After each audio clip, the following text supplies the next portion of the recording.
नमस्कार। सबभन्दा पहिला यो राष्ट्रिय कृषि अनुवांशिक स्रोत केन्द्र, जसलाई हामीले राष्ट्रिय जिन बैंक भनेर पनि चिन्दछौँ, यसको स्थापना सन् 2010 तदनुसार 2067 सालमा भएको हो र यो राष्ट्रिय अनुवांशिक स्रोत केन्द्रको मुख्य उद्देश्य भनेको देशभरि छरिएर रहेका जति पनि हाम्रा लोकल जातहरू अथवा स्थानीय जातहरू, स्थानीय बालीहरू र स्थानीय बालीहरू, यी सबैलाई हामीले एउटा सङ्कलन गरेर संरक्षण गर्ने मुख्य उद्देश्य त्यही हो। र यो अब यहाँ प्रश्न आउँछ कि यो स्थानीय जातलाई हामीले किन सङ्कलन गर्ने, किन संरक्षण गर्ने, यसको मुख्य कारण के हो त? यसमा मैले एक दुईवटा कुरा यहाँहरूलाई भन्न चाहन्छु। सबभन्दा पहिला के हो भने हाम्रो जुन स्थानीय बाली छ, जुन हाम्रो स्थानीय जात छ, यो स्थानीय जात भनेको यसको जुन एउटा जेनेटिक बेस हामीले भन्छौँ अथवा यसको जेनेटिक बेस के छ भने फ्राकिलो हुन्छ। अर्थात् हाम्रो उन्नत जातहरूको जेनेटिक बेस साँग्रो हुन्छ भने यो उन्नत जातहरूको साँग्रो हुन्छ भने स्थानीय जातहरूको फ्राकिलो हुन्छ। यसको अर्थ के हो भने यसको आनुवंशिक फ्राकिलो हुने बित्तिकै यसले रोग सहन सक्छ, किरा सहन सक्छ, अब डुबान सहन सक्छ, तातो सहन सक्छ, चिसो सहन सक्छ, सबै किसिमको इभन विभिन्न किसिमको अरू पनि बेला बेला आउने प्रतिकूल स्थिति सहन सक्छ, जुन कि हाम्रो एउटा विकासे जातहरू भनौँ अथवा इम्प्रुभ भेराइटी भनौँ त्यो त्यति सहन सक्दैन। जसले गर्दाखेरि कुनै बेला जस्तै कि अहिले जुन एउटा कोरोनाको महामारी छ, त्यस्तै बोट बिरुवामा पनि बेला बेलामा यस्ता महामारीहरू यो विभिन्न बेला बेलामा आएको हामी देख्छौँ। यतिसम्म कि कतिपय देशहरूमा त यस्तो बोट बिरुवामा महामारी आएर भोकमरीले गर्दाखेरि मान्छे देशै छोडेका पनि थुप्रै उदाहरणहरू छन्। र त्यस्तो जब यस्तो बोट बिरुवा महामारीको स्थिति सिर्जना हुन्छ अथवा कुनै प्रतिकूल अवस्था आउँछ, त्यस्तो अवस्थामा त्यो ठाउँमा हुन सक्ने भनेको नै के हो भने स्थानीय जात नै हुन्छ। र त्यति मात्र होइन, हामीले यो कृषि अनुसन्धान परिषदले कुनै पनि एउटा विकासे जातहरू निकाल्नको लागि अथवा इम्प्रुभ भेराइटी निकाल्नको लागि हामीले युज गर्ने भनेको स्थानीय जात पनि हो। अर्थात् एउटा हामीले प्यारेन्ट स्थानीय जात युज गर्छौँ। यसको अर्थ के हो भने यदि स्थानीय जात नभएको भए अहिले यो कृषिले जति पनि प्रगति गरेको छ यो प्रगति गर्ने थिएन। यो कृषिको प्रगतिको आधा हिस्सा भनेको स्थानीय जातले नै ओगटेको हो। हामीले अहिले नेपालमा विभिन्न ठाउँमा एउटा भनौँ कि अहिले सुक्खा सहनसँग जात हामी थुप्रै निकालेको छौँ, बाढी सहनसँग निकालेको छौँ, एउटा त्यस्तै गरेर चिसो सहनसँग जातहरू निकालेका छौँ। यो सबै जात निकाल्नको लागि के हो भने स्थानीय जातको प्रयोग भएको हो। दोस्रो कुरो, जति हामीले स्थानीय जात हामीसँग रहन्छ, जति हामीसँग विविधता भयो, त्यति राम्रो जातहरू निकाल्न सक्छौँ। यसकारण यो स्थानीय जात आफैमा पनि राम्रो छ भने अर्कोतर्फ स्थानीय जातले विकासे जातहरू निकाल्नमा मद्दत गरेको हुन्छ। म एउटा यहाँले साधारण उदाहरण दिन्छु। यो पहाडमा एउटा लोकप्रिय धानको जात खुमल 4 भनौँ। यो खुमल 4 भन्ने जात निकाल्नको लागि 7 वटा स्थानीय जातहरू प्रयोग भएको छ। यसले के देखाउँछ भने यदि स्थानीय जातहरू नभएको भए अहिले जति पनि हामी यो जातहरू देख्छौँ यो यसको हुने सम्भावना थिएन। अर्को कुरो, स्थानीय जातहरूमा एउटा पौष्टिकताले भरिपूर्ण, स्वाद पनि हाम्रो नेपालीको जनजीवनमा मिलेको, हाम्रो नेपालीको जनजीवले चाहेको सबै कुरोको स्थानीय जातमा पाइन्छ। र त्यसै गरेर अब यो स्थानीय जातले म अघि पनि भनिसकेँ, एउटा विभिन्न किसिमको प्रतिकूल हावापानीदेखि लिएर एउटा के भने एउटा नेपालीलाई चाहिने पौष्टिकताहरू सबैमा स्थानीय जातहरूको आवश्यकता भएको हुनाले नेपाल सरकारले सबै कुरो महसुस गरेर र अन्तर्राष्ट्रिय स्तरमा भएको विभिन्न किसिमको यससँग सम्बन्धित एउटा सन्धिहरूलाई मध्यनजर गर्दै नेपाल सरकारले सन् 2067 मा यो अफिसको स्थापना गरेको हो। अब यसको जति पनि प्रोसेसहरू छन् हामीले कसरी गर्छौं यो सबै कुरो हामीले डिटेल अहिले यसको विभिन्न स्टेपहरू छन् जुन हामी ल्याबहरूमा गएर सबै हेर्छौं। किनभने यो संरक्षण गर्ने भन्दाखेरि एउटा सिम्पल तरिका बुझिन्छ तर यो त्यति सजिलो छैन। यसको धेरै प्रोसेसहरू छ। यो सबै प्रोसेसहरू हामीले सम्बन्धित ठाउँमा सम्बन्धित ल्याबमा, किन हामीसँग यहाँ 7 वटा ल्याब छ विभिन्न किसिमको, र त्यो सबै ल्याबहरूमा गएर हामी त्यो सबै कुरा हेर्छौं। र यो संरक्षण गर्ने कुरा के हुन्छ भन्नुहुन्छ भने दुई किसिमबाट संरक्षण हुन्छ। एउटा संरक्षण यथास्थानमा, यथास्थान भनेको जुन कुरो जहाँ छ त्यही संरक्षण गरिदिने। जस्तै कि हामीले यो हाम्रो एउटा यो विभिन्न ठाउँहरूमा जस्तै कि खेतबारीमा संरक्षण अथवा राष्ट्रिय निकुञ्जहरू छ, यो राष्ट्रिय निकुञ्जहरूमा जुन हामी संरक्षण गरेका छौँ यो के भने यथास्थानमा हो भने, पर स्थानमा पनि संरक्षण। पर स्थान भनेको के हो भने एक ठाउँमा त्यसको उत्पत्ति भयो र त्यो उत्पत्ति भएको कुराले अर्को ठाउँमा लगेर संरक्षण गर्ने। जस्तै कि यो राष्ट्रिय जीन ब्याङ्क पनि के हो भने हामीले देशभरिमा विभिन्न ठाउँमा उत्पत्ति भएका विभिन्न ठाउँमा भएका कुरा ल्याएर यहाँ गर्छौँ। यसको अर्थ के हो भने दुई किसिमबाट हामी यो गर्छौँ। र यो जुन खास गरेर हाम्रो लोकल जातहरू बिस्तारै बिस्तारै हराउँदै गएको छ र यो हराउने मुख्य कारण के हो भन्नुहुन्छ भने एउटा त सबभन्दा महत्त्वपूर्ण कुरो के हो भने विकासे जातहरू आए। विकासे जातहरू आउँदाखेरि विकासे जातहरूमा के हुन्छ भने स्थानीय जातको दाँजोमा केही उत्पादन बढी हुन्छ। बढी हुने बित्तिकै के हुन्छ भने मान्छेले विकासे जात लगाउनेपछि पुराना जातहरू बिर्सेर जान्छन् र त्यो हराउँदै जान्छ। अब म यहाँले एउटा सानो उदाहरण दिन्छु। यो संसारमा के छ भन्नुहुन्छ भने यो धेरै किसिमका जस्तै तपाईको 2.5 लाखदेखि 3 लाखसम्म किसिमका बिरुवाहरू छन्, जसमध्ये यो 10 देखि 15 हजार हामीले लगाइरहेछन् मान्छेहरू र त्यसमध्ये पनि 5000 बिरुवाहरू कस्ता छन् भने खाने योग्य छन् र 5000 मध्ये 50 वटा हामीले लगाउँछौँ नेपालमा र त्यसमध्ये पनि 3 वटा प्रमुख छन् जस्तै कि धान, गहुँ र मकै। यो मैले यहाँहरुले किन भनेको भने हामीसँग 5000 भन्दा बढी किसिमका बिरुवाहरू खाने योग्य बिरुवा हुँदा हुँदै पनि हामीले के त 3टा 4वटा किसिमका बिरुवामा कन्सन्ट्रेट भएका छौं। यसको अर्थ के भने जुन बिरुवा हामीले युज गर्दैनौं त्यो बिस्तारै हराएर जान सक्छ। यसकारण एउटा हराउने कारण त्यो पनि हाम्रो युजमा नभएर पनि हराउँदैछ भने अर्कोतर्फ म अघि भने पनि यो विभिन्न किसिमका हाइब्रिडहरू अथवा इम्प्रुभ भेराइटीहरू आएर पनि यी जातहरू हराउँदै गएको छन् र यस्ता जातहरू यो हराउन नहराओस् र यो सबै संरक्षण होस् र हाम्रो अहिले हैन हाम्रो अब आउने सन्ततिलाई पनि यी कुराहरू रहिरहोस् भन्नको लागि नै नेपाल सरकारले यो जिन ब्याङ्कको स्थापना गरेको देखिन्छ। अब सबभन्दा पहिला यो राष्ट्रिय कृषि अनुवांशिक स्रोत केन्द्रले किसानहरू कहाँ गएर अथवा गाउँघरमा भएका यो विभिन्न किसिमका जुन एउटा कम्युनिटी सीड ब्याङ्कहरू छन् उहाँहरू कहाँबाट गएर हामीले लोकल जातहरू सङ्कलन गरेर ल्याउँछौँ। सङ्कलन गरेर आइसकेपछि सबभन्दा सुरुमा हामी यहाँ ल्याउँछौँ। सङ्कलन गरेर आइसकेको जुन जति पनि मटेरियलहरू हुन्छन् त्यो मटेरियलहरूलाई हामीले सबभन्दा पहिला यहाँ त्यसको सफाई गर्छौँ।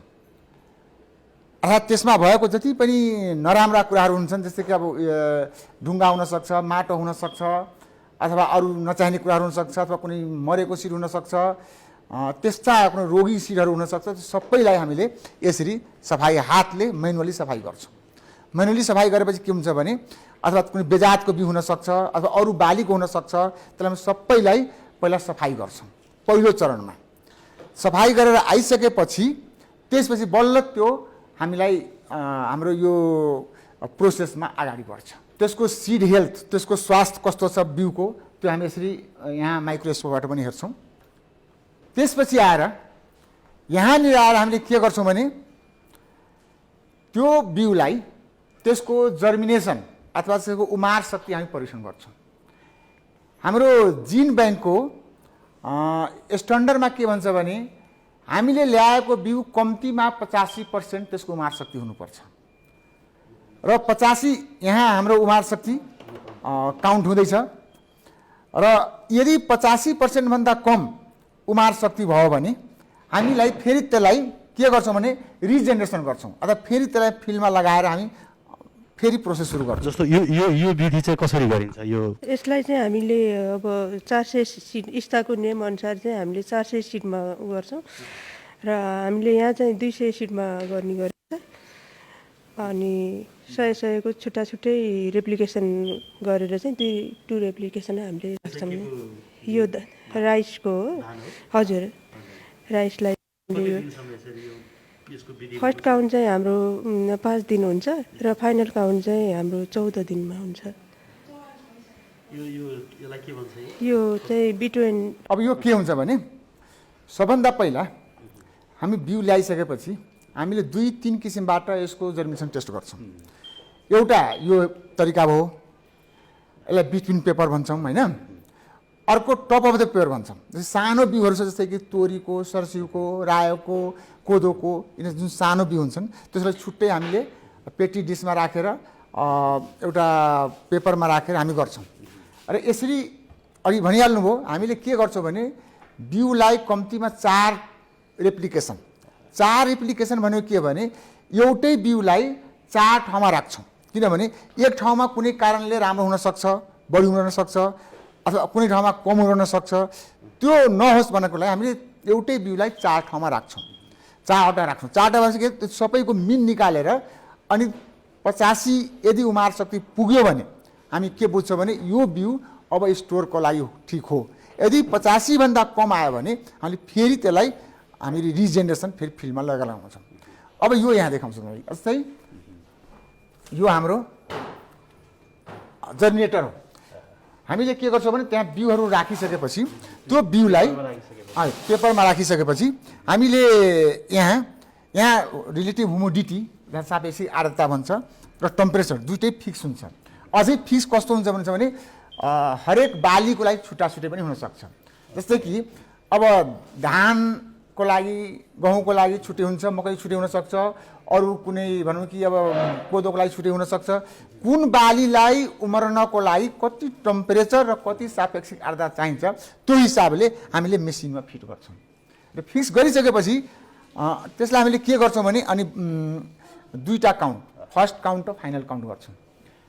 अब यो फर्स्ट काउन्ट र फाइनल काउन्ट पनि के हुन्छ भने बाली अनुसार फरक हुनसक्छ। यसको टेम्परेचर चाहिँ कति हुन्छ, कति मेन्टेन गर्नु? अब यो टेम्परेचर यसो हो। अब कस्तो भने बाली अनुसार मैले भने जेनरली अहिले यसको 30 डिग्री सेन्टिग्रेड छ होइन। अब कुनै 25 पनि हुन्छ कुनै बालीको होइन। यस कारण कुन बालीलाई उम्रनको लागि कति तापक्रम चाहिन्छ त्यही अनुसारको हामी टेम्परेचर र रिलेटिभ ह्युमिडिटी सापेक्षिक आर्द्रता भनेको के भने हावामा भएको पानीको मात्रा होइन, त्यो पनि फिक्स गर्छौँ। र त्यो गरिसकेपछि अनि बल्ल हामीले यहाँबाट त्यसको अब कतिपय क्रपमा 7 दिनपछि हामी निकाल्छौँ। 7 दिनपछि कति उम्रियो, फेरि पछि कति उम्रियो होइन, अनि सबैलाई हामी यसरी गर्छौँ। यो जर्मिनेसन टेस्टको कुरो आयो।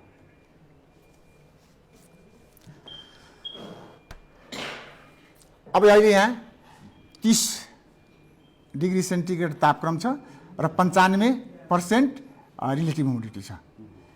अब यति भएपछि यो बालीको लागि अहिले यहाँ राखेको बालीहरूलाई यति चाहिन्छ त्यो हिसाबले फिक्स गरेका छौँ। यो जति जम्मै चिज हामीले देखिरहेको छौँ नि सर, यो चाहिँ के हो? यो लोकल जातै सङ्कलन सबैसँग सब बिउहरू भएको हो। अब यो बिउहरू सबै के भने बिउ आउने र सङ्कलन गर्ने विधि चाहिँ के हो? तपाईँहरूको कसरी सङ्कलन गर्नुहुन्छ? तपाईँहरूका प्रतिनिधि अथवा तपाईँहरूको जनशक्ति यसो कसरी पुगेको छ? बिउ कस्तो छ भने हामीले सङ्कलन गर्नको लागि पहिला त के भने हेर्छौँ भने कुन ठाउँको बिउ हामी कहाँ आइपुगेको छैन त्यसलाई प्रायोरिटी दिन्छौँ। अथवा कुनै ठाउँमा कस्तो हुन्छ भने अब यो बाली अथवा यो जात लोप हुँदैछ भने हामीले खबर आयो भने हामी तुरुन्तै गएर त्यहाँ गएर पनि ल्याउँछौँ होइन। अथवा कहिलेकाहीँ के हुन्छ भने यस्तो किसिमको लोकल जात फलाउने ठाउँमा जस्तै कुनै ठाउँमा यो कोदो छ, त्यो कोदो पानी नपरे पनि हुँदै खाले कोदो रहेछ भने त्यस्ता, अथवा कुनै ठाउँमा यस्तो धान छ बारीमा पनि हुन्छ, त्यस्तो कुरो थाहा पायो भने हामी त्यहाँ गएर पनि यसरी पनि ल्याउँछौँ। यसकारण जसरी जे भए पनि हामीले के गर्छौँ भने किसान कहाँ गएर किसान अहिलेसम्म देशभरिमाबाट तपाईँहरूले कति सय कति हजार अहिलेसम्म स्थानीय बाली अथवा लोकल जातको बाली सङ्कलन गर्ने संरक्षण गर्ने काम गर्नुभएको छ? अहिलेसम्म हामीले देशभरिको 77 जिल्लाबाट 16,240 वटा जातका 232 वटा बालीको 16,240 वटा जात हामीले सङ्कलन गरेर ल्याइसकेका छौँ। बाली 232 अनि तिनीहरूको जात भनेको 16,240 वटा हामीले सङ्कलन गरेर यहाँ ल्याइसकेका छौँ। र यसमध्ये झन्डै 10,000 जति हामी लङ टर्ममा हामी अहिले गएर हेर्छौँ। त्यहाँ लङ टर्म भनेको हाम्रो त्यसलाई बेस कलेक्सन भन्छौँ। त्यहाँ राखिसकेपछि हामी त्यो धेरै दिनसम्म त्यसलाई स्टोर गर्न सक्छौँ। धेरै दिन भनेको कति दिन, कति समय, कति महिना, कति वर्ष? अब त्यहाँ 50 वर्षदेखि लिएर 100 वर्षसम्म स्टोर गर्न हामी सक्छौँ। त्यसको उत्पादन क्षमता कायमै राखेर? हजुर हजुर 50 देखि 100 वर्षसम्म। यो 240 बाली र 16,000 232 बाली 16,240 232 चाहिँ बाली, हजुर 16,000 चाहिँ जात, 40 वटा जात। भनेपछि यो सबै सङ्कलन गर्ने, यसको परीक्षण गर्ने, यसका चाहिँ अरू प्रक्रियाहरू के हुन्छन्? अब यसो पहिला नम्बर कुरो के हो भने हामीले यो सङ्कलन गरेर ल्याइसकेपछि यसलाई हामीले अब 2-3 ठाउँमा भण्डारण गर्छौँ। त्यो अहिले हामी हेर्छौँ। र यसको प्रोसेस के हुन्छ भन्नुहुन्छ भने पहिलो नम्बर कुरो के भने जस्तै म यहाँ अघि देखाएँ यहाँलाई 80% उमार शक्तिको कुरा गरेँ। यदि 80% उमार शक्ति भएन भने त्यो बिउ यता आउँदैन, त्यहीबाट फेरि फर्कन्छ। फर्केर हामी फिल्डमा लगेर लगाउँछौँ, किनभने फेरि त लगाएर फेरि रिजेनेरेसन गर्नुपर्छ, पुनरुत्पादन गर्छ। यही फिल्डमा तपाईँहरूले परीक्षण गर्नुहुन्छ? फिल्डमा पनि गर्छौँ। र जस्तै कि तराईको बिउ हो भने हामी तराईमा पनि लान्छौँ। कहाँको बिउ हो त्यस्तो हावापानी त मिलाउनु पर्यो, त्यस्तो ठाउँमा हामी उत्पादन गरेर ल्याउँछौँ। यसरी लोकल जातको, स्थानीय जातको चाहिने बाली संरक्षण गर्दाखेरि यसको महत्त्व, यसको फाइदा के भन्ने छ? किन गर्नु पर्यो? जस्तो उत्पादनको हिसाबले यो चाहिने धेरै उत्पादन हुन्छ कि, अथवा गुणस्तरको हिसाबले यो राम्रो हुन्छ कि, खानाका लागि राम्रो हुन्छ कि, अथवा हाम्रो परम्परागत बाली संरक्षण गरौँ भन्ने चाहिने ध्येयले हो कि किन गर्नुपर्ने रहेछ? अब यसको सबभन्दा मुख्य कुरो के हो भन्नुहुन्छ भने पहिलो नम्बर कुरो के भने म अघि पनि भने आनुवांशिक आधार यो लोकल जातको फ्राकिलो हुन्छ।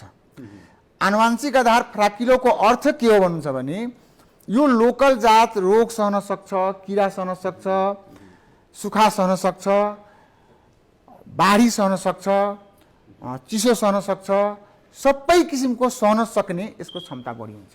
र अझै भन्नुहुन्छ भने जुन ठाउँमा यसको उत्पत्ति भएको हो त्यो ठाउँमा यो राम्रो गर्न सक्छ। पहिलो। दोस्रो कुरो के छ भन्नुहुन्छ भने हामीले विकासे जात निकाल्दाखेरि के हो भने यो विकासे जातको लागि एउटा प्यारेन्ट, दुईटा मध्ये बाबुआमा मध्ये एउटा चाहिँ हामीले लोकल जातले नै युज गर्छौँ अधिकांश। किन गर्छौँ भन्नुहुन्छ भने यसको विशेष गुण र जति धेरै किसिमको लोकल जात हामीसँग भयो त्यति राम्रो उन्नत जात निस्किने सम्भावना हुन्छ। जस्तै मानौँ कुनै जात विकासे जात छ, त्यो बढी फल्छ तर त्यसमा रोग लाग्छ भने त्यो रोग नलाग्ने जिन जुन हुन्छ, गुण हुन्छ, त्यो यसबाट लान्छौँ हामीले। कुनै धेरै फल्छ तर बाढी सहन सक्दैन भने बाढी सहन सक्ने जुन लोकल त्यसबाट हामी ल्याउँछौँ। त्यस्तै गरेर यो लोकल जातहरू खानामा स्वादिष्ट, लोकल जातहरू तपाईँको के हुन्छ भन्नुहुन्छ भने अब खानामा पनि स्वादिष्ट हुन्छ र कहिलेकाहीँ मसिनो भएर अलि मूल्य पनि बढी आउँछ। र यी सबै कारणले गर्दाखेरि जस्तो मैले रोकेँ सरलाई, यो तपाईँहरूले आफ्नो तर्फबाट गर्ने यसको अनुसन्धान, अध्ययन, सङ्कलन गर्ने र अघि भन्नुभयो 50 देखि 100 वर्षसम्म यसको चाहिने उम्रन सक्ने क्षमता स्टोर गर्ने, त्यो तपाईँहरूले गर्नुभएको छ, ठिक छ। किसानहरूको सन्दर्भमा किसानहरू आफैले चाहिँ यो स्थानीय जात संरक्षणका निम्ति स्थानीय जात अथवा बाली चाहिने लगाउनका निम्ति किसानहरूको चाहिँ कस्तो पाउनु भएको छ उनीहरू किनभने राम्रो फल्दैन धेरै फल्दैन होइन व्यवसायिक यसबाट लाभ लिन सकिन्न किसानहरूले चाहिँ यसलाई कसरी अब यसो कतिपय जात त कस्तो छ भन्नुहुन्छ भने किसानहरूले लगाइराख्नु भएको छ त्यसको विशेष गुणको कारणले गर्दाखेरि कस्तै कहिलेकाहीँ के हुन्छ भने स्थानीय जात धार्मिक कारण पनि हुन्छ जस्तै तराईतिर जानुभयो भने सठिया धान छठमा युज हुने भएर त्यो जति कम फले पनि मान्छेले लगाउँछन् त्यस्तै हाम्रो जौको कुरा गरौँ तिलको कुरा गरौँ होइन स्थानीय जात नै सबै हुन् स्थानीय बाली नै हुन् किनभने त्यो हामीलाई चाहिन्छ त्यस्तै गरेर अब विभिन्न ठाउँमा जस्तै कि अब हाम्रो धानकै कुरा गर्नुहुन्छ भने धानमै ठाउँ ठाउँमा त्यो बासमती बास आउने मसिना धानहरू लोकल जातहरू छन् त्यस्ता कुरा गुणहरू भएको हुनाले किसानले लगाइराख्नु भएको छ तर कुरो के छ भन्नुहुन्छ भने पहिलाको भन्दा किनभने किसानले यसको खेती भनेको थोरै एरिया मात्र गर्नुभएको छ र कतिपय लोकल जातहरू अथवा लोकल बालीहरू इभेन हराएर पनि गयो किन अब हाम्रो अनुमानमा के छ भन्नुहुन्छ भने हाम्रो जुन जति पनि थिए लोकल जातहरूमध्ये झन्डै 40% जातहरू हाम्रो हराएर गइसके यो हाम्रो नेपालको हो भने विश्वभरिमा भन्नुहुन्छ भने 75% लोकल जातहरू हराएर गएका छन् यो खुर्सानीका छन् हाम्रो यी सबै विभिन्न अलग अलग जातका हुन् यो हामी के भने बिउ लगायौँ त्यहाँ सबै स्थानीय जात हजुर अब त्यहाँ लगायौँ त्यहाँबाट निकालेका बिउहरू छ अब यो बिउहरू भित्र जान्छ किसान कहाँबाट परीक्षण भइसक्यो किसान कहाँबाट एउटा खुर्सानी ल्यायौँ होइन अब त्यो एउटा खुर्सानीको बिउले त पुग्दैन होइन यस कारण त्यसलाई हामीले फिल्डमा लगाएर अलिक धेरै बनाएर अनि यसलाई अब चाहिँ हामी भित्र लान्छौँ यसको सम्पूर्ण प्रक्रिया परीक्षणको प्रक्रिया हजुर कति पुगिसकेको बाँकी पनि छ अझै प्रक्रिया केही बाँकी पनि छ यसको चाहिँ सबै नाम राखेरै जानुहुन्छ जस्तो डल्ले खुर्सानी होइन अब यो नाम यस्तो हुन्छ नाम यसको दुई किसिमको नाम हुन्छ एउटा हामीले ल्याएपछि छुट्टै नाम दिन्छौँ जस्तै कि म यहाँलाई छुट्टै नाम दिन्छौँ होइन र त्यसलाई हामीले परीक्षण गरिसकेपछि सबै कुरो पास भइसकेपछि त्यसलाई हामीलाई एनजीआरसी नम्बर भन्छौँ त्यो भनेको के के भने यो जिन ब्याङ्कको एन भनेको नेपाल जेनेटिक रिसोर्स सेन्टरको 1 2 3 गरेर यसरी हामी नाम हुन्छन् त्यो भनेको त्यो स्थायी नम्बर हो त्यो स्थायी नम्बरिङ गरेको 1 2 3 चाहिँ त्यो नम्बरिङ चाहिँ क्रम संख्या हो कि गुणस्तरीयताको आधार होइन क्रम संख्या हुन्छ अनि त्यो स्थायी नम्बर पाइसकेपछि त्यो स्थायी रूपमा जम्मा भयो बुझ्नु पर्यो एउटा टेम्पोररी रूपमा हामी कलेक्सन गरेर ल्यायौँ त्यसको नम्बर दियौँ त्यो नम्बर के भने यो कामहरू गर्दाखेरि त्यो युज भयो होइन तर के भने त्यहाँबाट किसान कहाँबाट आएको जम्मै कुरो हाम्रो भित्र जान्छ भने छैन किन छ भने कुनै उमारै हुँदैन उमार शक्ति हुँदैन होइन अथवा कुनैमा अरू कारणले पनि हराएर जान सक्छ होइन यो जस्तो यो धानको बाला यो जति लिनु भएको छ यो पनि तपाईँहरूले यहीँ उत्पादन गरे हो यहीँ उमार्नु भएको कि होइन यहाँ पनि किसान कहाँबाटै हुन्छ जस्तै कि हामीले कहिलेकाहीँ हामीले बाली लागेकै फिल्डबाट पनि कलेक्सन गर्छ जस्तै एउटा एक रोपनीमा कुनै धान लगाएको छ कुनै लोकल जात छ भने हामीले एकै ठाउँको काट्दैनौँ तर 50 ठाउँको 50वटा बाला एउटै जातको अनि ल्याएर किनभने सबै किसिमको आओस् भनेर हामीले त्यसरी गर्छौँ त्यो बाला तर पुरानो जातको लोकल स्थानीय जातको चाहिँ बाली संरक्षण त चुनौतीपूर्ण नै छ जस्तो हामी कहीँ हुने पनि अब तराईमा हुने त्यत्रो चाहिने बालीहरू स्थानीय बालीहरू त नासुँदै गएको छ नि धेरै हराउँदै गएको छ सरले भने नि अब यो भनेको के हो भने यसलाई हामीले ड्राइङ रुम भन्छौँ जस्तै म अघि भने जर्मिनेसन आयो होइन ड्राइङ सुकाउने रुम यो कस्तो हुन्छ भने जस्तै कि म अघि यहाँहरूले देखाएँ 85% यदि उमार शक्ति भइसकेपछि त्यसलाई हामीले के गर्छौँ भने त्यो बिउलाई हामीले अहिले हेरौँला लङ टर्म र मिडियम टर्म भन्छौँ हामीले त्यहाँ लान्छौँ तर त्यहाँ लानुभन्दा पहिला यसको जुन चिस्यान छ त्यो चिस्यान एकदमै तल झार्नुपर्छ जस्तै हाम्रो तेल बाली छ भने 3% 4% चिस्यान झार्नुपर्छ भने अब दाल बाली छ भने 7-8 मा हो होइन कुनैको 9-10 हुन्छ त्यति चिस्यान झार्नको लागि हामीले घाममा सुकाउँदैन घाममा सुकाएपछि के हुन्छ भने बिउको जुन एउटा क्वालिटी छ गुण छ त्यसमा के हुन्छ ह्रास आउन सक्छ यसकारण त्यसलाई हामीले यो रुममा हामीले रुममै सुकाउँछौँ यो भनेको ड्राई रुममा यो सबै सुकाउनलाई राखेको बिउ हो सबैमा बिउ छ यो त्यहाँ जर्मिनेसन पास भएर आइसकेपछि अब यी बिउहरूलाई सबै यसमा बिउ छ, यी बिउहरू त्यहाँ चाहिँ नर्मल टेम्परेचर भयो त्यो बाहिर बाहिर। होइन? त्यसपछि यहाँ ल्याएर यसमा कति हुन्छ यो अलमोस्ट त्यसै छ नि होइन यसमा के छ भने यी सुकाउनको लागि हामीलाई जस्तै कि मैले अघि भने 3 देखि 4% तेल बाली छ भने दाल बाली छ 8-9% त्यति चिस्यान ल्याउनको लागि हामी यहाँ फिक्स गर्छौँ। फिक्स गरेपछि यसमा अलिक 8 दिन 10 दिन टाइम लाग्न सक्छ। टाइम लागेपछि अनि त्यसलाई हामीले फेरि यो चिस्यान नाप्ने हामीसँग यन्त्र हुन्छ, उपकरण छ। त्यो चिस्यान नाप्ने उपकरणमा मोइस्चर मिटर भन्छ, त्यो मोइस्चर फेरि हामी यसको लिन्छौँ होइन। हो त्यसले पनि हुन्छ होइन, यसले त्यहाँ के छ स्थिति त्यो देखाउँछ। अनि चिस्यान नाप्ने हाम्रो उपकरण छ त्यहाँभित्र छ, अनि त्यसले हामी नाप्छौँ। यदि यसको टेम्परेचर के अरे चिस्यान हामीले भनेकोमा पुगेको हो भने अनि बल हामी अगाडि लान्छौँ। यो भनेको ड्राइङ रुम हो। अब यो चाहिँ हामी कहाँ जाँदैछौँ? अब हामी यसलाई यसो हेर्नुहोस्, यो हामी लङ टर्म भन्ने छ, यसलाई दीर्घकालीन भण्डारण कक्ष हाम्रो। यसलाई हामीले आधार सङ्कलन कक्ष पनि भन्छौँ टेक्निकल भाषामा, यसलाई बेस कलेक्सन पनि भन्छ। यो भित्र कस्तो छ भन्नुहुन्छ भने हाम्रो -20 डिग्री सेन्टिग्रेड तापक्रम छ, -20। र यो यसको के छ भने हाम्रो यहाँभित्र 1 लाखवटा जातहरू सेसनहरू हामीले यहाँ भण्डारण गर्न सक्छौँ। र यसको एकचोटि यो भित्र हामीले बिउ राखिसकेपछि 50 वर्षदेखि लिएर 100 वर्षसम्म बिउ बिग्रिँदैन। अर्थात् एकचोटि भण्डारण भनेको 100 वर्षसम्मको लागि भण्डारण हुन्छ।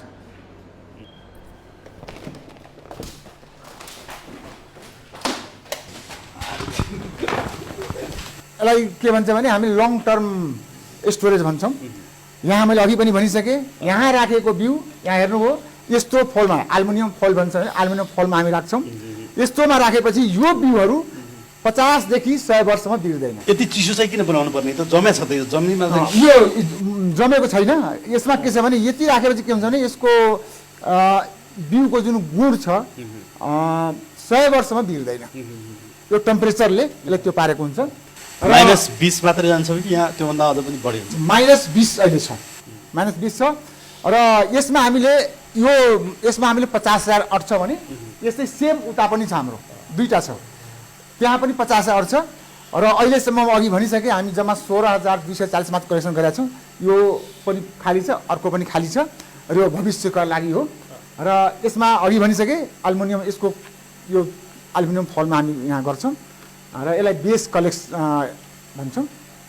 यो ठाउँ यो देख्नुभयो तपाईँले, यहाँ भने भित्र -20 छ भने यहाँ भनेको 6-7 डिग्री सेन्टिग्रेड तापक्रम छ। यहाँ यो भनेको के भने यो बिउलाई कुनै कारण भित्रबाट बाहिर निकाल्नु पर्यो भने एकैचोटि बाहिर लग्यो भने त्यो बिउ बिग्रिन सक्छ। यसकारण केही बेर हामीले यहाँ राख्छौँ, बिस्तारै अलिकति थोरै तताएर अनि बल्ल अगाडि जान्छ। त्यसमा के छ? यो भनेको सेम यो BCR1 भने होइन र BCR2 हो, सेम एउटै कुरो हो। त्यहाँ पनि बाली राखेको छ। ओके,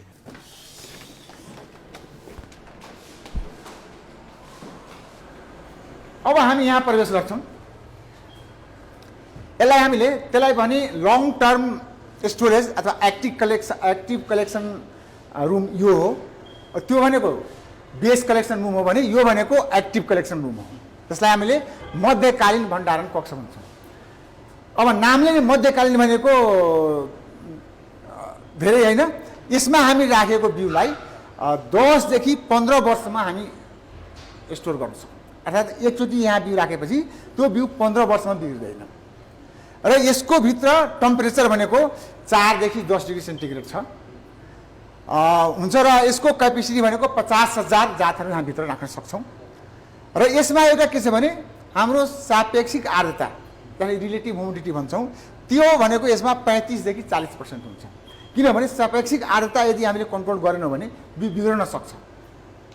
र यसको मुख्य टेम्परेचर र सापेक्षिक आर्द्रता दुईवटा छ। यहाँ यसमा बिउ गर्नको लागि हामीले यस्तो भाँडामा राख्छौँ। यो एयर टाइट हो, यसमा हावा छिर्दैन। र यसमा बिउ राखिसकेपछि यो बिउ भनेको हजुरको 10 देखि 15%सम्म बिग्रिँदैन। म अघि भने NGRC नम्बर भनेको यो हाम्रो नम्बर हो होइन, यो नम्बर भनेको स्थायी नम्बर हो। अब यो आएपछि अब सधैँको लागि र सबैको लागि रहने हो। यो कुन चाहिँ जातको धान हो यो? अब यो जातभन्दा पनि के हुन्छ, हामीले यो नम्बर दिन्छौँ, एनजिआरसी नम्बर दियौँ होइन, र यो एनजिआरसी नम्बर जस्तै कि 07860 हो भने यो के हो भने यसको डिटेल भनेको हाम्रो कम्प्युटरमा हुन्छ, हाम्रो रेजिस्टरमा हुन्छ। यो नम्बर अनुसारको त्यहाँ चाहिँ तपाईँको रेकर्ड दिन्छ, त्यहाँ गएर डिटेल हेर्छ। यहाँ चाहिँ सबै प्रकारका बालीहरू छन्, सबै किसिमको बाली हुन्छ। र अर्को कुरो के हुन्छ भने जस्तै यो कोदो हो होइन, यहाँ यो बिउले यहाँ राख्ने कारण के हो भने जस्तै कुनै किसानलाई हामी थोरै बिउ चाहियो यो जातको भन्नुभयो भने हामीले यसबाट दिन्छौँ, यसबाट बिउ दिन्छौँ होइन, र फेरि यसलाई हामीले रिजेनेरेट गरेर फेरि यहाँ राख्छौँ। यो किसानको लागि अथवा कुनै पढ्ने विद्यार्थीको लागि अथवा कुनै प्रोफेसरहरूको लागि कुनै अनुसन्धान गर्नु पर्यो भने अथवा अनुसन्धानकर्ता हाम्रो नार्क अनुसन्धानकर्ताहरूले के माग्नुभयो भने उहाँहरूले पाउने भनेको बिउ यहाँबाट हो। यसको अर्थ के हो भने यहाँ राखेको बिउ र अघि राखेको बिउ एउटै बिउ हो, तर के भने यो भनेको दिनलाई र रिजेनेरेसन गर्नको लागि हो भने त्यहाँ भनेको सधैँको लागि राख्नको लागि। यसको क्षमता कति छ? 50,000 232 किसिमको 232 किसिमको बालीहरू छन् यहाँ। टेम्परेचर कति रहेछ सर? 5 देखि 7। अब कति हुन्छ भने यहाँ देखाउँछौँ, बाहिर पनि हुन्छ, सबै देखाउँछौँ। ज्याकेट लगाएरै जानुपर्ने रहेछ नि त हो। अब यता आउँ एकचोटि, यहाँबाट यहाँ तन्तु प्रविधि प्रयोगशाला यो चाहिँ के छ?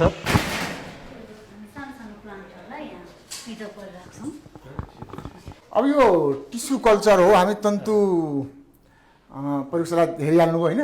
यसमा हामी के छ भने तन्तुबाट अब डिजिज फ्री बिरुवाहरू निकाल्नु पर्यो अथवा कुनै कस्तो छ भन्नुहुन्छ भने कुनै मानौँ कि रुख छ, अब त्यो रुख अब अन्तिम अवस्था हुन लाग्यो होइन, त्यसलाई हामी कन्जर्भ गर्नु पर्यो। अथवा मानौँ कि कुनै बिरुवा छ रोग लागेको छ, त्यसलाई डिजिज फ्री निकाल्नु पर्यो। त्यस्तोको हामी के गर्छौँ भने सानो भनौँ त्यसको अब पात अथवा डाँटको अलिक सानो टुक्रा ल्याएर त्यसबाट हामीले यस्ता बिरुवाहरू निकाल्छौँ। केका बिरुवा हुन् चिन्न सकिन्छ अहिले? सकिन्छ। यो चाहिँ कार्डममको हो, अलैँची हो, अलैँची, यो स्विट पोट्याटो, भनेको अनि यिनीहरू चाहिँ के अरे पोट्याटोका भेराइटिज हो।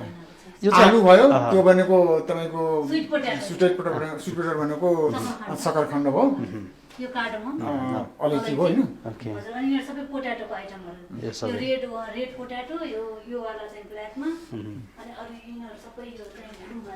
अब यसलाई हामीले यो भनेको हाम्रो मोलिकुलर ल्याब, यहाँ हामीले डिएनए लेभलमा काम गर्छौँ र यहाँ डिएनए एक्सट्र्याक्सन गर्ने र त्यसपछि गएर अरू कामहरू पनि मोलिकुलर लेभल कामहरू धेरै हामी गर्छौँ यहाँ। र जस्तै कि उदाहरणको लागि भनौँ, मानुष कि कुनै 10वटा जात हामी ल्यायौँ, त्यो जात एउटै हो कि फरक हो होइन।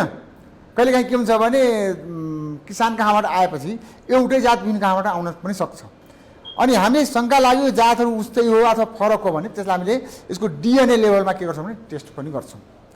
त्यस्तै डिजिजको लागि पनि यहाँ काम हुन्छ, इन्सेक्टको लागि पनि काम हुन्छ। र जस्तै यहाँ हेर्नुहोस्, यसमा फोकस हेर्नुहोस्, यो धानको हेर्नुहोस्, यहाँ हेर्नु पनि यो छ ब्यान्डहरू, कोही अलि तल कोही अलि माथि छ होइन। अब यसले के देखाउँछ भने जस्तै कि एउटै जात भनेर विभिन्न ठाउँबाट आए पनि उस्तै ब्यान्ड देखियो भने त्यो एउटै बुझ्नु पर्यो, अलिकति तल माथि भने त्यो फरक जात पनि बुझ्नुपर्छ। यसकारण यो जात छुट्याउने तरिका पनि डिएनए लेभलमा काम हुन्छ।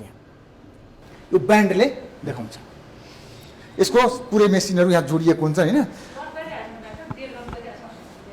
डिएनए निकाल्छौँ होइन, डिएनए निकालिसकेपछि त्यो हामी जेल रन गर्छौँ होइन। अब यो सबै मेसिनबाट यी सबै हुने हो आफ्नो होइन।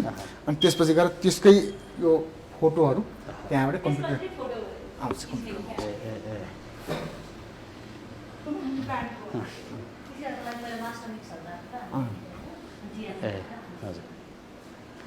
यसको अब प्रोसेस लामो हुन्छ होइन, मास्टर मिक्सहरू बनाउनेदेखि लिएर सबै रियल के अरे गर्नेदेखि लिएर धेरै कामहरू हुन्छ। डिएनए ब्याङ्क हो, जस्तै कि त्यहाँ मोलिकुलरमा डिएनए निकालिसकेपछि कतिपय डिएनएबाट हामीले त्यो जेल रन गर्छौँ होइन, त्यसको कतिपय डिएनएलाई हामी राखेर यसमा स्टोर गर्छौँ। यसमा लामो समयसम्म स्टोर गर्न सकिन्छ। यसको हेर्नुहोस् टेम्परेचर -39 मा छ।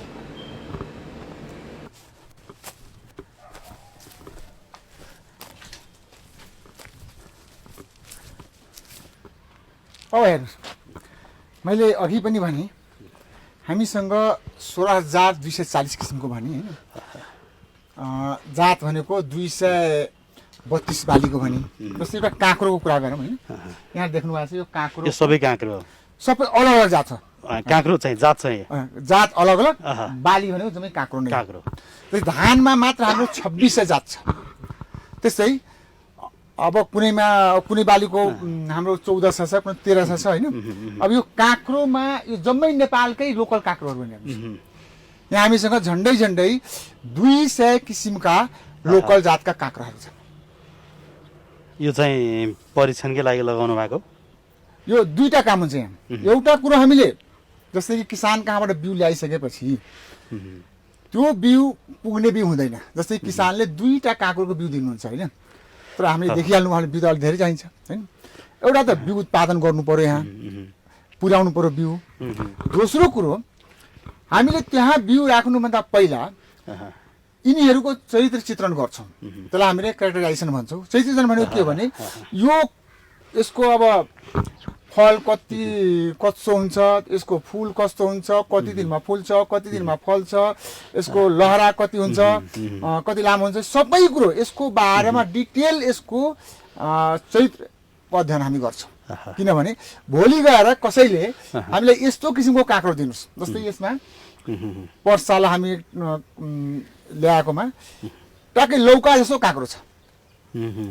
हेर्दाखेरि कसैले लौका आएन भन्दैन, तर काँक्रो हो त्यो भनेको लामो पुरै लौका नै हो।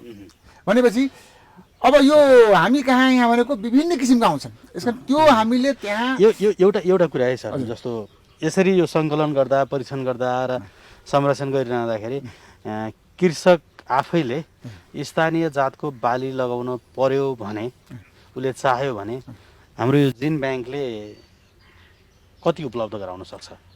मैले अघि जुन मध्यकालीन भण्डारणमा गएको छु नि हामीले, त्यहाँबाट यदि कुनै किसानले मलाई फलानो ठाउँको फलानो जात जुन छ त्यो हामीले बिउ दिनुहोस् भने हामी थोरै, तर हामीले दिने भनेको थोरै हो, बिउलाई मात्र बिउ दिन्छौँ किनभने हामीसँग आफै थोरै हुन्छ। तर फेरि त्यसलाई बढाउन सक्छ। यो के छ भने यो राष्ट्रिय कृषि अनुवांशिक स्रोत केन्द्रमा आइसकेको बिउ सबैको लागि सधैँको लागि हुन्छ। यो पूर्व मेचीदेखि पछि महाकालीसम्म जुनसुकै किसानले पनि अथवा कुनै यो देशमा भएका वैज्ञानिक होस् अथवा विद्यार्थी होस्,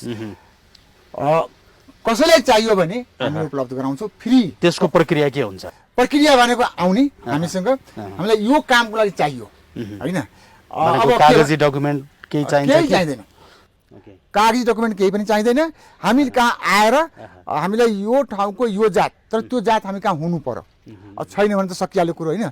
किनभने म अघि पनि भने हामीसँग झन्डै हाम्रो अनुमानमा 40,000 जति लोकल जातहरू छन् नेपालमा। 40,000 मध्ये अहिलेसम्म हामीले 16,000 मात्र कलेक्सन गरेका छौँ। अझै हामीले झन्डै 25,000 को हाराहारीमा हामीले कलेक्सन गर्न सकिरहेको छैनौँ होइन। यसकारण त्यो अब त्यसको लागि कुनै पैसा पनि तिर्नु परेन, कुनै शुल्क तिर्नु परेन, किसानले केही पनि तिर्नु पर्दैन। उहाँले भन्नुपर्छ हामीलाई यो ठाउँको यो जात पहिला हामी हेर्छौँ, किन हामी सबै कम्प्युटराइज सिस्टम छ होइन। अब त्यो सिस्टममा गएर हामी हेर्छौँ, यदि त्यो जात रहेछ भने सबैको नम्बरिङ छ, हामीले गएर त्यो सँगसँगै माग गर्ने किसानले कहाँ लगाउने हो त्यहाँ चाहिँ त्यो जात हुन्छ कि हुन्न भन्ने गरेको अध्ययन, त्यो त हामी के भन्नु सोध्छौँ। जस्तै कि अब मलाई दाङमा लगाउनु पर्यो भने त तराईकै दाङमा हुने जात नै दिनु पर्यो। एउटा कुरो के भने सकेसम्म के भने लोकल जात हो भने लोकल जात जुन ठाउँको हो त्यही ठाउँको भए एकदम राम्रो। तर हामीले के भने कसैले होइन म झापाको जात अलि टेस्ट गर्छु भन्ने हो भने, तर त्यो हावापानी मिल्नु पर्यो, त्यस्तो छ भने हामी त्यहाँ पनि दिन सक्छौँ। यसको अर्थ के भने म अघि पनि भने यो जिन कतिको किसानहरू आउनु भएको छ, यो किसानहरू धेरै आएको देखिँदैनौँ हामी। किसान कम आउनुहुन्छ, अधिकांश किसानलाई थाहै छैन यस्तो भइरहेछ भन्ने, थाहा छैन, थाहा नहुन सक्छ। सही कुरा भन्नुभयो।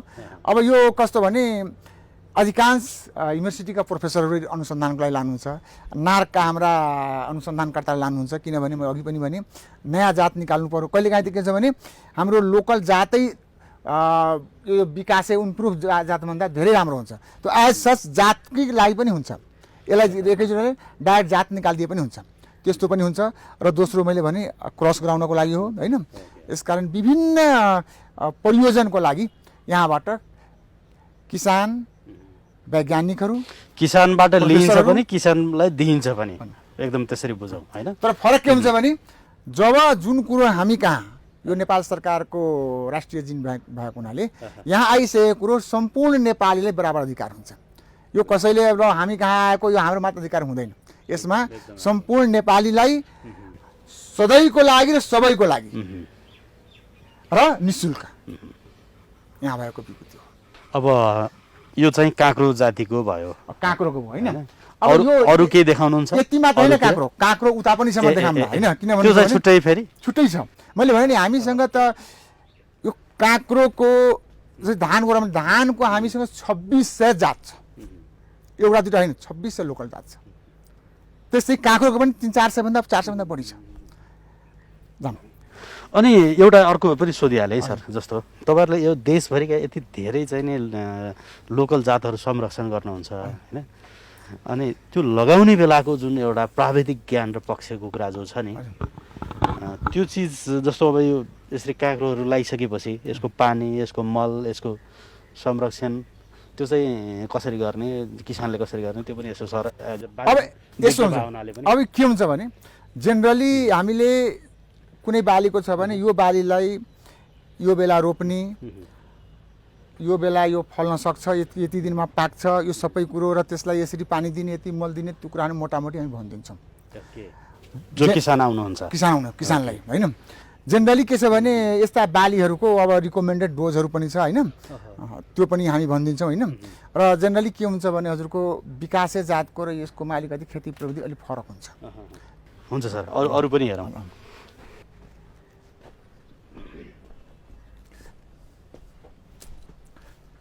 यो चाहिँ खुर्सानी, यो खुर्सानी, यो जम्मै खुर्सानी हो हेर्नुहोस्।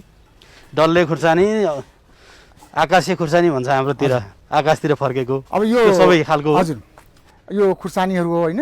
अब यसमा धेरै जातहरू छन्। अब यो विभिन्न ठाउँबाट कलेक्सन भएका हुन्। यसमा अब यो कस्तो छ भने हामी हरेक साल जब कलेक्सन गरेर ल्याइसकेपछि त्यसलाई हामीले यदि बिउ कम हुने बित्तिकै पहिलो नम्बर काम के हुन्छ भने हामीले यहाँ ल्याउँछौँ, पहिला रिजेनेरेसन गर्नु पर्यो, किनभने बिउ त पुऱ्याउनु पर्यो। अनि रिजेनेरेसन अथवा लयमा गाउँ, अघि मैले भनेको थिएँ नि, लयमा गाउँ 85% जर्मिनेसन पुगेन, बिउ जति भए पनि फेरि फर्केर यतै आउने हो, फिल्डमै जाने हो। किनभने पहिला त उसको हामीलाई चाहिने क्वान्टिटी र त्यसको मिनिमम जुन जर्मिनेसन पर्सेन्ट छ त्यो पुगेपछि बल्ल हामीले के गर्छौँ भने अगाडि लान्छौँ। यो सबै काटेको जस्तो देखिरहेको छ सर, किन हो यो माथि टुप्पा यो मुन्टाहरू सबै खुर्सानीको?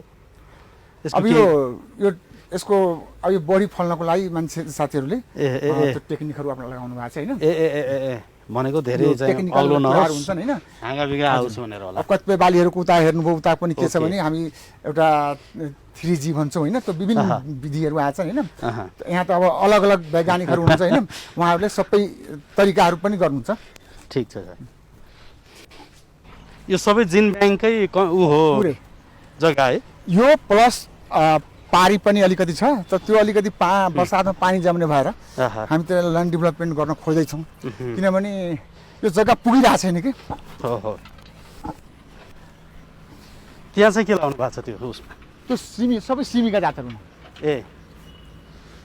यहाँ चाहिँ सिजन अनुसारको हजुर परीक्षण गरिन्छ कि अथवा सिजन अनुसारको नै हुन्छ? यहाँ सिजन अनुसारको होइन, जस्तै कि अब हिउँदमा हुने बाली हिउँदमा लगाउने, वर्षामा लगाउने वर्षामा ल्याउने होइन, गर्मीमा लगाउने होइन। यस कारण के सिजन अनुसार। र खास गरेर के छ भने हामीले यस्ता कामहरू यहाँ मात्र गरेर पनि हुँदैन, किनभने यो ठाउँमा हामीले मध्य पहाडमा हुने बालीको लागि मात्र गर्न सक्छौँ। जस्तै तराईबाट यदि सङ्कलन गरेर ल्याएको हो भने यसको काम हामीले तराईमा हाम्रो नेपाल कृषि अनुसन्धान परिषदको अफिसहरू छन्, अनुसन्धान केन्द्रहरू छन्, त्यहाँ हामी गर्छौँ। जस्तै मैले भने यो जिन ब्याङ्क भनेको एउटा बाली नालीको मात्र होइन, हामीले पशुको पनि संरक्षण गर्छौँ, माछाको पनि गर्छौँ, इभन ब्याक्टेरियाहरू पनि गर्छौँ होइन, लाभदायकहरूको। अब त्यो हिसाबले अब कसको कहाँ उपयुक्त, जस्तै कि भनौँ अब पहाडको लागि भन्नुहुन्छ भने लोकल माछाहरू हामीले त्रिशुलीमा संरक्षण गरेका छौँ, तराईका लोकल माछाहरू हामीले परवानीपुरमा संरक्षण गरेका छौँ। यस कारण हामीले सबै गरेका छौँ। यो अफिसमा मात्र गरे पनि साध्य हुँदैन। अब जस्तै भनौँ हाम्रो अब यो जस्तै अदुवा भयो, बेसार भयो होइन, यिनीहरूको संरक्षण हामीले अदुवा बाली भन्ने ठाउँ छ हाम्रो सल्यानमा छ, कपुरकोट, त्यहाँ गर्छौँ। यस्तै गरेर अब यो विभिन्न बालीको विभिन्न ठाउँमा पनि गर्छौँ। अब यो के भइरहेछ सर, यो चाहिँ जस्तो अब यो त जग्गा तयारी हो, अब विभिन्न बालीको लागि या भटमासको लागि जग्गा तयार गर्दै हुनुहुन्छ होइन। अब यो हेर्दै हुनुहुन्छ होइन, उहाँ चाहिँ के प्राविधिक हो, प्राविधिक हो। उहाँ के गर्दै हुनुहुन्छ अहिले? जस्तै अघि मैले भने नि यो चरित्र चित्रणको कुरा गरेँ नि मैले, चरित्र चित्रणमा जस्तै कि यसको यो ट्याग चाहिँ किन लगाइएको होला? अब यहाँ ट्यागमा एनजिआरसी नम्बर 976 यसको नम्बर हो, बार्लीको होइन। अब यो भनेको यो लङ टर्ममा गइसकेको बाली हो हाम्रो होइन। अनि यसको अब यसमा यसको चरित्र चित्रण भइरहेको, चरित्र चित्रण भनेको के भने जस्तै कि यो यसको बिरुवाको उचाइ कति छ होइन, प्लान्ट हाइट भन्छ होइन, बालाको लम्बाइ कति छ, बालामा कतिवटा दाना छ, त्यसो कहिले फुल्यो, कहिले पाक्यो, कति समय लाग्यो, सबै कुरो डिटेल अलग अलग रहेछ नि सर। यो जात अलग छ, यो एउटा छ, यो एउटा जात छ, अलग अलग जात छ। यसरी हामीसँग अब 100 हजारौँ कलेक्सन हुन्छ होइन। जस्तै कि अब मुख्य कुरो जुन अघि मैले भने हाम्रो लङ टर्ममा दीर्घकालीन भण्डारणमा गइसकेकोलाई जेनरली हामी त्यति गर्दैनौँ, त्यो गइसक्यो होइन। तर त्यसमा नि जुन यता मैले मध्यकालीन भण्डारणमा कुनै किसानले बिउ लानुभयो भने आखिर त्यो भाँडोमा त फुलफिल त गर्नु पऱ्यो, त्यसको लागि पनि गर्छौँ होइन। र सुरुमा कलेक्सन गरेर ल्याउँदाखेरि त्यसको लागि हामी गर्छौँ। खेतमै नम्बरिङ भयो भने त? हजुर, त्यहाँ नम्बर ल्याएर त्यो जुन नम्बर त्यो नम्बर यहाँ लेखेको हो। ल नानी भन के हुँदैछ, के गर्दै हुनुहुन्छ? म अहिले बार्लीको चाहिँ नि क्यारेक्टराइजेसन हो। यो अहिले चाहिँ यसको चाहिँ नि मेच्युरिटी स्टेजमा हेर्ने चाहिँ नि यो सिड कलर, यो अनहरूको चाहिँ यिनीहरूको बारेमा चाहिँ लेख्दै हो, डाटा लिँदै हो। हजुर हजुर सर, पुरै हुन्छ सर। पुरै क्यारेक्टराइजेसन गरेर हामीले सिड कन्जर्भेसन गर्दा चाहिँ नि यिनीहरूको पासपोर्टको लागि चाहिँ यो सबै राख्नुपर्ने हुन्छ। किताब कापी बोकेर खेतबारीमा जानुपर्ने रहेछ त सर? पर्यो नि त, यहाँ त कामै हो त। ठिक हो। अब त्यो बालीको चरित्र चित्रण गर्नको लागि त्यहीँ जानु पर्यो। जस्तै कुनै किसानले भोलि गएर यहाँ पनि सेम अघिकै अब बाली फरक छ, गहुँ छ, यो गहुँ ओके, यो गहुँ भयो होइन। गहुँमा पनि विभिन्न किसिमको हुन्छन् होइन, गहुँ जौदेखि लिएर अब यो त विभिन्न ठाउँबाट आएको हो नि त, फरक छ नि त है, फरक छ। कुनै एउटा अर्कोसँग मिल्दैन कि।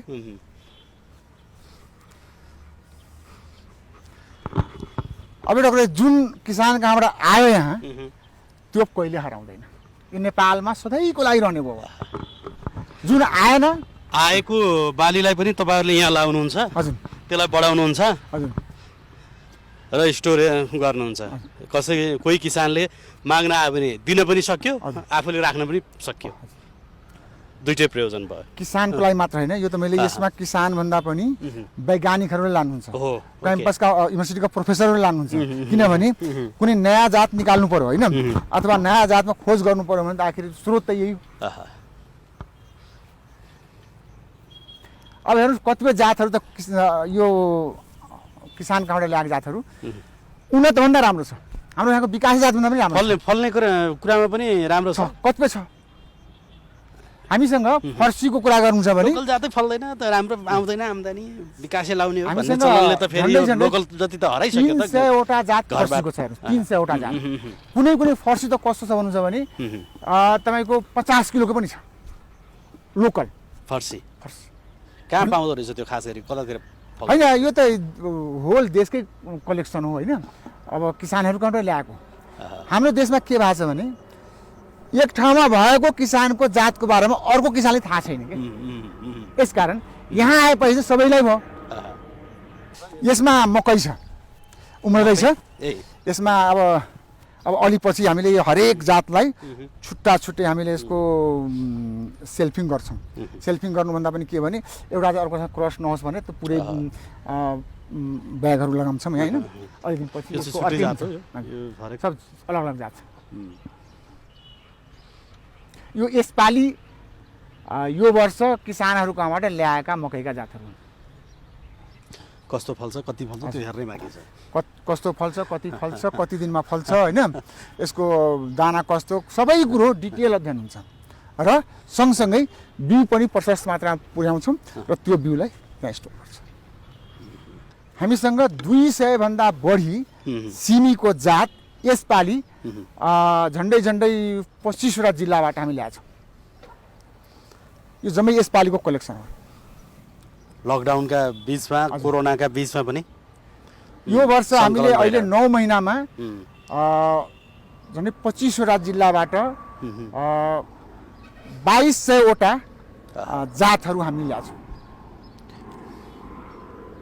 सिमी भनेको अब यो फेरि अघि तपाईँले भने जस्तै मध्य पहाडी होइन त, मध्य पहाडी क्षेत्रमै हुने परीक्षण मात्रै त हो नि।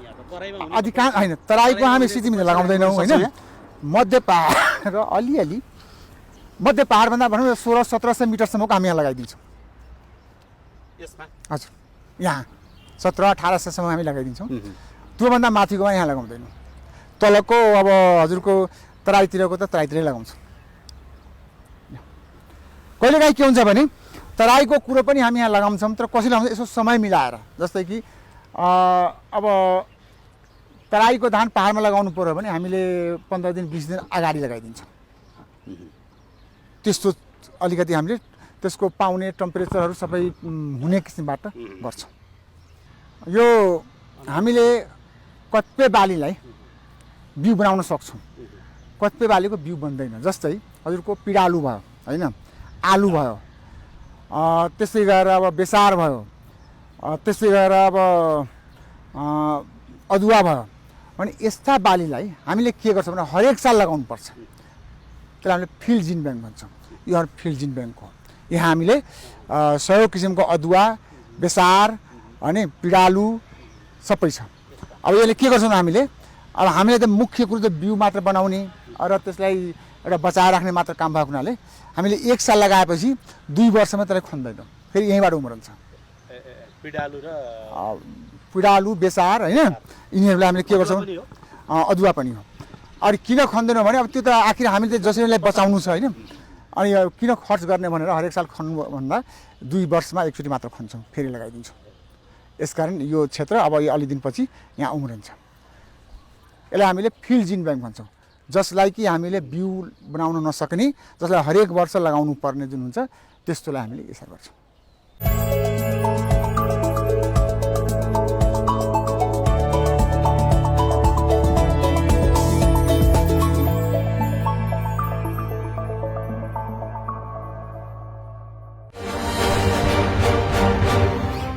तपाईले मलाई चिन्नु भएन जस्तो छ। मेरो मुठीमा ठुला ठुला मान्छे छन्। को छन् नि? यो देशको मन्त्री, नेता, पुलिस, कर्मचारी, सांसद। ओहो, अनि अरु को छन् नि? अनि न्यायाधीश, ठुला ठुला उद्योगी, व्यापारी, पत्रकार, कलाकार, खेलाडी, भूमाफिया, जलमाफिया सबै मेरो मुठीमा छन्। तपाईको दाबीको कुनै प्रमाण छ? यी हेर्नुहोस्, यी छैनन् त सबै मेरो मुठीमा। दुनिया तपाईको मुठीमा। शिलापत्र.com